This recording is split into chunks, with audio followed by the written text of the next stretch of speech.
Welcome back into Mining Stock Daily, everybody. Heading down to Mexico here with our friends from Heliostar Metals. They do trade on the Venture Exchange with HSTR and on the OTCQX with HSTXF. This morning, the company did publish a new drill results coming out of the Ana Paula project, and they were so good, the stock is up 14% today. So we're happy to welcome in Charles Funk, CEO of the company. Charles, good morning, and finally we're seeing a little bit of green shoots in our market. It's been a long time since we've had that, so good day to put out these drill results. Yeah, it's nice to remember that we can actually influence our share price with developments in the company. That's right. All right, nearly 100 meters, grading almost 11 tons. 11 grams per ton gold is one of the best intercepts you've released to date. So what does this tell you about the scale and continuity of the expansion zone there at Ana Paula? Yeah, so I think there's a couple of pieces there. So the headline intercept is from the high-grade panel where we're converting the inferred to M&I for the feasibility study, and it speaks to a deposit that's going to be one of the highest margin gold deposits in the world. Those kind of widths at those kind of grades are incredibly rare.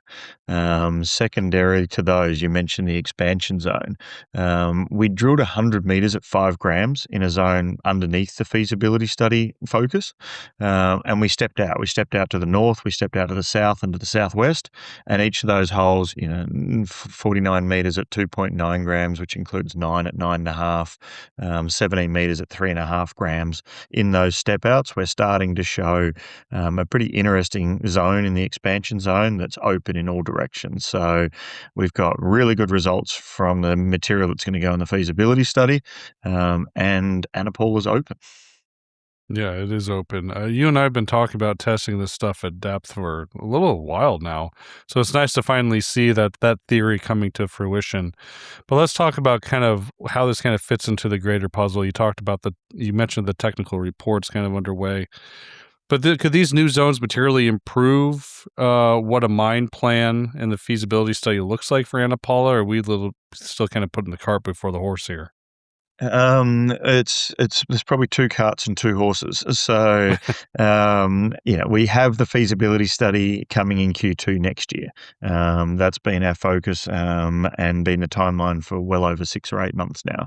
And we're on track and we're making really good progress on that side. We look forward to in Q3 providing a much more comprehensive update, including some commitments to long lead time item orders, engineering progress, and general development of the feasibility study. So we'll look and show that in Q3.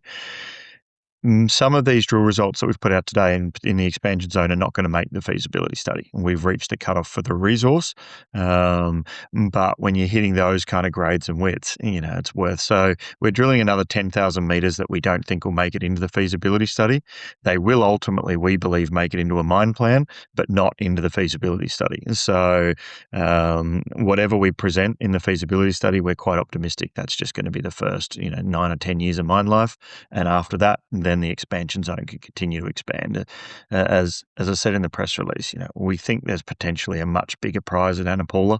It's 2 neighbouring deposits, which are deeper geologically, of 15 and 20 million ounce endowed districts.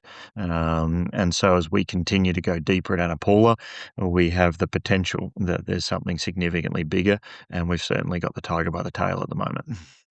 All right. So potentially we'll yet to see economics with the expansion zone, but I think it's fair to say that it does offer some blue sky potential for obviously longer mine life than what the market's kind of potentially looking at with that feasibility study coming down the line. Yeah, I think you've called it perfectly. It speaks to precisely a longer mine life. Perfect. All right. So you've consistently called Ana Paula the flagship asset. That work has been funded through the cash flow from other producing operations, La Colorada, San Agustin. Has the continued exploration success changed the development timeline at all, or is the priority still balancing value creation through drilling and moving forward with Ana Paula? Yeah, construction? we've been really clear on that dual track. Nothing will, we've got a version of nothing stops this train. We're not just Mhm. talking about financial markets. Our focus is building Ana Paula as quickly as we can. It's the feasibility study in Q2, construction ramp up in the back end of 28 to hit steady state production by the end of 28 and beginning of 29. That's what we're working to achieve. In parallel, we're looking, these kind of technically, to the letter of the law, you probably shouldn't be doing this drilling in the sense that it's not going to impact those economics. But as you said, we're able to fund that internally. It's not causing any shareholder dilution and it's adding value to Ana Paula. So we're doing a small 10,000 meter program to see is there a bigger prize that can allow us to adjust a mine plan beyond the feasibility study. Yeah. All right. So, Ana Paula isn't the only project that's seen recent drill results. You also shared results from La Colorada a couple of weeks ago, I think it was. That's another strong round of drilling alongside some permitting milestones there for the pit expansion. So, how much confidence do you have that this operation can continue generating meaningful cash flow while simultaneously growing that resource base? Yeah, high confidence. For those who aren't intimate with our business plan is we're doing 50 to 55,000 ounces of gold production this year. We're doing that at some of the lowest cost structure of our sort of sub 100,000 ounce a year peer group. So we're making more money per ounce than most of our peers. And so we're using that. We think we can generate around $150 million this year and next year. And we'll project finance the residual to build Ana Paula. So we think we can grow to 150, 200,000 ounces of annual production and not have any share dilution to get there. Now, we may do that should we buy production assets or whatever. But for our base business plan, we don't think we need to come back to the market for equity.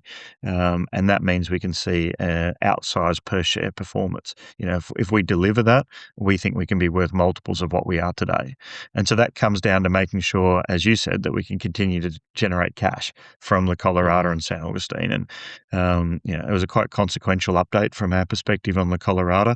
We're targeting an extra 20,000 ounces based on those drill results in the Veta Madre pit that we're going to start stripping in July. And so that'll come online in 2027 production.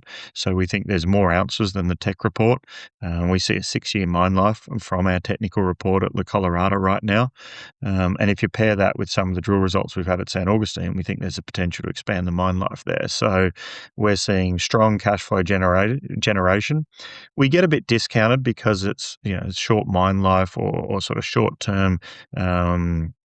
There's two pits at La Colorada, so we know we're getting a bit of a discount for it in our stock price, Yeah. but what we care more about is it's making operating cash flow, and that's going to unlock the value creation when Ana Paula comes online. So we love the cash flow we're generating, and we don't see it changing in the near term.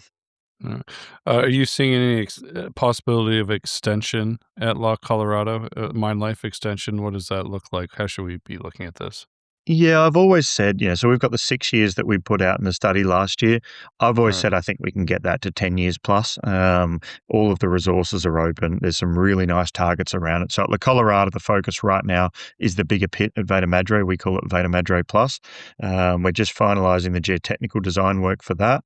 And then the rig will be free to go and start doing some resource growth and exploration drilling. So in the second half of this year, we've got about $5 million earmarked at La Colorado for growth, which will be true growth to add the mine life. So, we've walked before we could run. We've got the mine restarted. We've maximized the production plan. Oh, sorry, we established the production plan. Now we've maximized it with Veta Madre Plus. Now we can look to growth beyond the current mine plan. So a pretty diligent path that has worked well for us as a company. Yeah. Charles, I mean, you're obviously generating some really nice cash flow here while advancing multiple projects on, different time frames within uh, the cycle of a mine. But how are you thinking about, today, how are you thinking about capital allocation between exploration and development? Do you see an opportunity to look at more assets to bring into the portfolio? And the only reason I say that is because a lot of the majors right now, they're doing share buyback programs. They are doing a lot of nice capital allocation without necessarily going down the supply or the food chain and buying early exploration projects. So as I say a mid-tier producer and developer, how are you looking at capital allocation right now? Yeah, so our very short term or sort of last year into this year capital allocation was maximizing the production profile of our assets. That's then pivoted to Ana Paula. So our focus is on generating the internal cash flow and doing the project financing structure for Ana Paula. We did opportunistically buy the Gold Strike project, which was a very well received transaction. We think we got it on very attractive terms. Um, and we look forward to doing some antimony drilling on that over the summer. We bought it for the gold, but you can't in this environment ignore some of that potential. So, um, what we think bigger picture is we're a growth company. We would like to become a 500,000 ounce a year producer by the end of the decade. We can get to 300,000 of that organically, in our opinion, which is a great deep pipeline. So we kind of look for growth opportunities. If we see the right one, we'll jump at it. And if not, we'll stick with the plan of delivering Ana Paula. I think our current growth pipeline is the envy of our peer group. No one, we've got the next 3 mines that we could build in the company right now. And none of our peer group have that kind of optionality, let alone the cost structure to get there. Yeah. You did option off a few non-core exploration properties to Zacatecas Silver recently. Is there any other, projects, portfolio things within the Heliostar realm that maybe we are not paying attention to that could be other options to kind of offload here? Oh, everything's for sale depending on the size of your checkbook, Trevor. I'm not shopping So right now, but now is the time to shop in this recent yeah, that's pullback. true. Um, no, we look at it, we look at a number. Obviously, the early stage exploration properties in Mexico weren't getting the funding they needed. They're attractive projects from an earlier time in our evolution. So we're very happy to do that deal with Zacatecas Silver and see what they can create. Um, we've got the Unger project that struggles for funding. We've got to make some decisions on. The other interesting aspect is, some of our silver production's getting a little bit of interest as well. So there's different Mm. levers. We've got a lot of development projects in the portfolio. We've got a lot of levers available to us. Honestly, I'm kind of interested to see where this gold price settles at. I think for all of us producers, if gold settles at $4,000, it's an amazing outcome. Um, and so once we see what a more stable gold price environment is on the back end of an Iran conflict, I think in the second half of this year, we can make better decisions. But, he who owns the land or he who owns the gold wins. And we have a lot of resources and a lot of projects that give us a lot of optionality to create value for our shareholders. So this kind of goes back tied to capital allocation, but with this recent pullback, you're seeing a lot of depressed valuations, especially amongst explorers and maybe early stage developers here, Charles. And there's probably even a little bit more of a discount on Mexico right now. Is this an opportunity for a company like Heliostar to start acquiring projects and that makes sense for your pipeline? Yeah, in terms of so if we didn't have the pipeline we had, I'd be agreeing with you completely. In terms Mm, of our discipline, so we went through the process. Um, our view is, we're a small, nimble team. We're kind of capable of doing one quality due diligence at a time. So we can't look at everything. We're not in everything. sure. Um, and we're big fans of what we got at Ana Paula. There's not many projects in the world got 100 meters at 10-gram kind of intercepts. So what we looked for a while whether there was something that we could build before Ana Paula, and the things that we looked at, by the time we got them to the standards that we believe in, they ended up overlapping with Ana Paula. So we kind of dismissed those opportunities or ran out of window, from a better phrase. Um, we bought Gold Strike, so we did buy another development project that we think that the payment structure over 5 years fits our cash profile beautifully. So it was a pretty easy tuck in. Um, so realistically, the only thing that would move the needle for us is a producing asset, and they're still very competitive and relatively highly valued. So, we would have to find a unique opportunity where we saw upside beyond what we were paying for to do that to justify it being accretive. As I said, we're a growth company. We would like to find it. We do look for it, but if we don't, we've got this incredible organic pipeline that we're really happy with. Yeah. Well, when you did acquire the Gold Strike project in Utah, obviously that showed some jurisdictional diversification. Uh, was that something where it was more like obviously there's value in the asset, you wouldn't have done it regardless. But was the diversification with where you were operating also part of the strategy with the company? I think it was a convenient benefit. It's if that project was in Chihuahua or Durango or Guerrero, or we would have bought that very happily in Mexico. So we were principally attracted to the asset first. The fact that it's in southern Utah in the Great Basin in a very workable jurisdiction, obviously a big tick. And so, pound for pound, if you find the same project from a diversification perspective, it's probably preferential that it's outside of Mexico. But our shareholders have 100% focus to their production profile in Mexico, so we're very comfortable in Mexico. Certainly things we'd love to change about the jurisdiction, but we ultimately aim to grow beyond Mexico. But Mexico will always be a core part of our business. We love working in Mexico.